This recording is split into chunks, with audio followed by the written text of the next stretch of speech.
Hello students, today we will discuss about chapter 8 application of integrals। इसमें हमने जो 7 chapter किया है हमने वहाँ बहुत सारे टाइप ऑफ इंटीग्रल को रीड आउट किया है और अब उनकी हेल्प से ही हम किसी भी कर्व के अंदर का एरिया फाइंड आउट कर सकते हैं। तो देखते हैं कि वो एरिया हम कैसे फाइंड आउट कर सकते हैं किन्हीं भी कर्व के बीच का एरिया। जैसे ये ग्राफ आपका ये एक्स एक्सिस है, ये वाई एक्सिस है। आपको एक्स एक्सिस पे 2 पॉइंट गिवन है, एक सी और एक डी, और ये आपका कर्व है y equal to f x. आपको इनके बीच का जो है एरिया फाइंड आउट करना है। इसका एरिया मतलब क्या होगा, जो ये पॉइंट है और ये कर्व है, इनका मतलब जो भी कॉमन एरिया है वो क्या होगा। तो देखो, सबसे पहले आपके माइंड में एक बात क्लियर होनी चाहिए कि इंटीग्रल होता क्या है।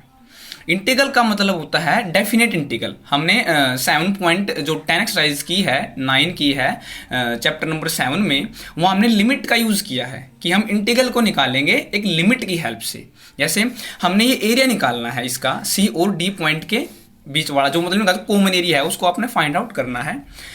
तो हमने क्या किया, देखो इंटीग्रल का मतलब होता है सम ऑफ, डेफिनेट इंटीग्रल का मीनिंग सम ऑफ लिमिट। मतलब अगर सी से लेके डी के इनके बीच में जितनी भी है ना, उनका सम हम कैसे निकाल सकते हैं, जितने भी पॉइंट हैं। जैसे सी और डी 2 पॉइंट गिवन है आपको एक्स एक्सिस पे, राइट। हमने क्या किया, इस पर एक छोटी सी विड्थ मतलब एक छोटी सी चौड़ाई की एक स्ट्रिप ले ली, जैसे ये है। अगर एक बात बताओ, अगर इस स्ट्रिप को हम आगे ऐसे लेके जाएं तो ये क्या होगी, वर्टिकल। इसको बोला जाता है, अगर कोई लाइन वाई एक्सिस अकॉर्डिंग मतलब ऐसे हो, वो क्या होती है, वर्टिकल स्ट्रिप। और कोई एक्स एक्सिस अकॉर्डिंग मतलब ऐसे हो, वो कौन सी बोली जाएगी, हॉरिजॉन्टल स्ट्रिप। तो इसका हमने नाम क्या दिया, वर्टिकल स्ट्रिप। और इसकी जो हमने चौड़ाई ली है, विड्थ ली है, कैसे ली है, एक्स एक्सिस के अकॉर्डिंग। तो हमने इसका नाम दिया, इसको छोटी चौड़ाई ली है ना, तो इसका नाम दिया हमने डी एक्स। अब सिंपल बात है, अगर हम इस चौड़ाई वाली स्ट्रिप को इस साइड भी और इस साइड भी इसका सम करते जाएं, मतलब ऐसी ऐसी स्ट्रिप आपको इनमें बहुत सारी मिल जाएंगी, यहाँ भी यहाँ भी यहाँ भी कहीं मिलेंगी। अगर इन सब का सम हो जाए तो क्या जो ये एरिया है वो हमारा फाइंड आउट हो जाएगा, कंप्लीट एरिया निकल जाएगा। तो उसका यूज किया है। देखो फॉर्मूला क्या होगा, आपने सम करना है, मतलब इंटीग्रल करना है कहाँ, किसका, इस स्ट्रिप का dx का, कहाँ से लेके, सी पॉइंट से लेके डी पॉइंट तक। तो एरिया क्या होगा, सी पॉइंट से लेके डी पॉइंट तक किसका इंटीग्रल करना है, इस dx स्ट्रिप का। और किसके अकॉर्डिंग, इस कर्व के अकॉर्डिंग, मतलब y dx। और y की वैल्यू क्या है, x की टर्म में, मतलब fx dx, ये फंक्शन की वैल्यू है, ठीक है। अगर आपको यही C और D पॉइंट अगर आपको y एक्सिस पे मिल जाते ऐसे, और ये ऐसे कर्व मिलता आपको इस x एक्सिस के अकॉर्डिंग, तो देखो हमको C और D पॉइंट कहाँ मिल रहे हैं, इस y एक्सिस पे। तो हमने एक छोटी सी विड्थ की स्ट्रिप ली, मतलब छोटी सी चौड़ाई वाला कोई पॉइंट लिया, वो इस कौन एक्सिस पे, y पे, नाम क्या हो गया, dy। अगर इसको हम आगे बढ़ाएं तो ऐसे बढ़ेगा ना कि इस कर्व तक, तो ये स्ट्रिप कौन सी होगी, हॉरिजॉन्टल स्ट्रिप होगी। और हॉरिजॉन्टल स्ट्रिप है तो एरिया किसके अकॉर्डिंग निकलेगा, x एक्सिस के अकॉर्डिंग। मतलब x जो फंक्शन की वैल्यू होगी वो क्या होगी, x equal to f of y, मतलब जो x की वैल्यू होगी वो y की टर्मों में जो फंक्शन की वैल्यू आपको गिवन है। तो एरिया कैसे निकलेगा, यहाँ भी C पॉइंट से लेके D पॉइंट तक, C पॉइंट से लेके D पॉइंट तक किसका सम करना है, इस dy स्ट्रिप का, जो आपको ये गिवन है dy स्ट्रिप, और किसके अकॉर्डिंग, इस कर्व के अकॉर्डिंग, मतलब x dy और f ऑफ y dy। ठीक है, ये दो समझ में, मतलब इतना क्लियर होना चाहिए कि आपको स्ट्रिप लेनी कौन सी है और किस विड्थ की लेनी है और किस एक्सिस के अकॉर्डिंग लेनी है। अगर आपको पॉइंट गिवन है एक्स एक्सिस पे तो आप कैसे लेंगे, dx, लेकिन स्ट्रिप कौन सी होगी, वर्टिकल स्ट्रिप। तो एरिया किसके अकॉर्डिंग निकालोगे आप, y एक्सिस के कर्व के अकॉर्डिंग। अगर आपको पॉइंट गिवन है y एक्सिस पे तो स्ट्रिप कौन सी होगी, dy, लेकिन है क्या स्ट्रिप, हॉरिजॉन्टल स्ट्रिप। तो एरिया किसके अकॉर्डिंग निकालोगे आप, x equal to f of y curve के अकॉर्डिंग। जैसे आपका एक क्वेश्चन नंबर फर्स्ट है एक्सरसाइज का, आपको कर्व दिया गया है y square equal to x, और आपको एरिया निकालना है x और 1 और 4, ये 2 पॉइंट है x एक्सिस पे, जैसे ये थे C और D थे, सेम या क्या है 1 और 4 है।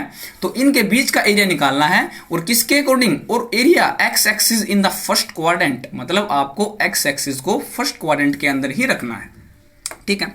तो सबसे पहले जो इसमें मेन जो फोकस रहेगा वो आपको आना चाहिए कर्व बनाना, कि कर्व कैसे बनाते हैं इसका। देखो y square equal to x है, मतलब y की हर पॉजिटिव और नेगेटिव वैल्यू के लिए x हमेशा क्या देगा, पॉजिटिव वैल्यू। ये बात क्लियर है।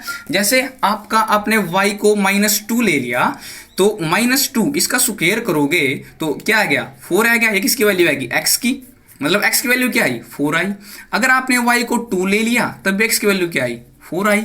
मतलब अगर आप x नेगेटिव ले रहे हो इसके अकॉर्डिंग, या x आप पॉजिटिव ले रहे हो, हमेशा करो x की वैल्यू क्या आएगी, पॉजिटिव, मतलब x तो इस एरिया में रहेगा, और y क्या है, एक बार यहाँ पॉजिटिव है यहाँ पे नेगेटिव है, तो इस टाइप का कोई आपके पास एक कर्व आएगा। ठीक है, अब 2 पॉइंट सपोज करो x1 और 4 लेने हैं आपको, तो x1 हमने यहाँ सपोज कर लिया, x4 यहाँ सपोज कर लिया। ठीक है, तो अब क्या करेंगे, इन 1 पॉइंट को ऐसे मिला ऊपर, जहां तक कर्व है आपका 1 यहां तक हो गया, ये 1 वाला पॉइंट, और ये जो है 4 वाला पॉइंट है आपको यहां तक हो गया। ठीक है, तो आपको क्या निकालना है, एरिया फाइंड आउट करना है इनके बीच का, जो ये बीच का एरिया बना। लेकिन एक बात नोट करो, उसने पहले गिवन है क्वेश्चन में आपको कि x axis in the first quadrant, और आपको अच्छे से पता है कि फर्स्ट क्वाड्रेंट कौन सा है, ये आपका फर्स्ट क्वाड्रेंट है, ये आपका सेकंड है, ये आपका थर्ड है, और ये आपका फोर्थ है। मतलब आपको जो x एक्सिस लेनी है वो कौन से क्वाड्रेंट वाली लेनी है, फर्स्ट क्वाड्रेंट वाली। मतलब जो आपको एरिया निकालना है वो कौन सा निकालना है, जो फर्स्ट क्वाड्रेंट के अकॉर्डिंग एरिया है, ये वाला एरिया आपको यहाँ पर फाइंड आउट करना है। बात क्लियर। नंबर, अब एरिया कैसे फाइंड आउट करेंगे हम, स्ट्रिप। अब देखो 1 और 4 पॉइंट किस एक्सिस पर गिवन है, एक्स एक्सिस पर, तो एक स्ट्रिप ले लिए हमने, इस चौड़ाई की विड्थ की क्या ले ली, dx, इसको आगे तक बढ़ाएं ऐसे। ठीक है, तो ये कर्व कौन सा है, अब देखो ये कर्व है ना, ये यहाँ पर हम लिखते हैं ना, अगर स्ट्रिप आपने dx से अकॉर्डिंग ली है तो कर्व कौन सा हो, ये y इक्वल टू fx वाला कर्व होना चाहिए ना। तो y की वैल्यू क्या है, यहाँ पे देखो कर्व क्या है, y square equal to x, मतलब y square equal to x है, तो y की वैल्यू क्या आएगी यहाँ से, ±√x। यहाँ बात क्लियर है। लेकिन हम जो है y को कहाँ पे ले रहे हैं, फर्स्ट क्वाड्रेंट के अंदर, मतलब इस लाइन से ऊपर। तो इसका मतलब x की जो वैल्यू आएगी वो कौन सी आएगी, पॉजिटिव वैल्यू आएगी, क्योंकि हम कहां से ले रहे हैं इसका एरिया, फर्स्ट क्वाड्रेंट के अकॉर्डिंग। तो यहां पर y इक्वल टू fx है ना, मतलब यहां पर y की वैल्यू क्या होगी fx के अकॉर्डिंग, √x। ये y की वैल्यू फाइंड आउट होगी। जैसे हम एरिया निकाल लेंगे, एरिया कैसे निकाल लेंगे, हम यहाँ पे 1 से लेके 4 तक लिमिट पुट करते जाना है, और किसकी वैल्यू, y dx। ठीक है, तो 1 से लेके 4 तक y की वैल्यू क्या है फर्स्ट क्वाड्रेंट में, √x और dx। अब इसका क्या कर दो, इंटीग्रेशन कर दो, x का इंटीग्रेशन करोगे कितना आएगा, यहाँ पर आएगा x की पावर 1/2 है ना, तो ये कितनी होगी, 3/2, और इनटू में 2/3, और लिमिट कहाँ से कहाँ तक पुट होगी, 1 से लेके 4 तक। क्लियर। तो 2/3 आपका एज इट इज।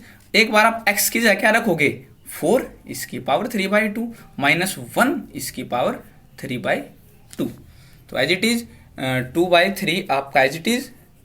तो क्या रह गया, 4 की पावर 3/2 कितना हो गया, 8, और 1 की पावर कुछ भी हो, क्या रहेगा, 1 हमेशा रहेगा। तो यहाँ क्या आ गया, 2/3 इंटू में 7, मतलब 14/3। और यूनिट क्या होती है एरिया की, स्क्वायर होती है ना, सेंटीमीटर हो, मीटर हो, कुछ भी हो, होती है स्क्वायर में है ना, तो स्क्वायर यूनिट। ये आ गया इसका आंसर। ठीक है, एक बार दोबारा रीड आउट कर लो। आपने क्या किया, 1 से लेके 4 तक आपके एक स्ट्रिप ली dx। अगर हम इस स्ट्रिप को इस साइड भी और इस साइड भी इंक्रीज करें, बढ़ाएं, इनका सम ऑफ करें, तो हमको इसका एरिया फाइंड आउट हो जाएगा। तो स्ट्रिप dx, लेकिन है कौन सी स्ट्रिप, वर्टिकली, तो किस अकॉर्डिंग लेंगे area, y equal to fx, और y जो है इस फर्स्ट क्वाड्रेंट में क्या है, जो पॉजिटिव होगा, तो मतलब y की वैल्यू अगर ±√x है तो y क्या आ गया आपका, खाली √x देगा, क्योंकि पॉजिटिव वैल्यू हमको लेनी है सिर्फ y की टर्मों में। पॉजिटिव वैल्यू ली, उसके बाद आपको एरिया का फाइंड आउट करना है 1 से लेके 4 तक। स्ट्रिप कौन सी है, dx, और वर्टिकल है तो y dx। y की वैल्यू क्या है, √x dx, प्लस वाला √x क्योंकि फर्स्ट क्वाड्रेंट में है, इंटीग्रेशन किया, इजी सम हो गया। अब आपको ये 4 की पावर 3/2 का पता होगा कि 8 कैसे आया, इसको तो ऐसे लिख सकते हैं ना, 4 × 4 की पावर 1/2। ठीक है, तो 4 × 2 = 8, ठीक, मतलब 4 का √8 ऐसे। क्लियर। तो ये था आपका फर्स्ट क्वेश्चन एक्सरसाइज 8.1 का।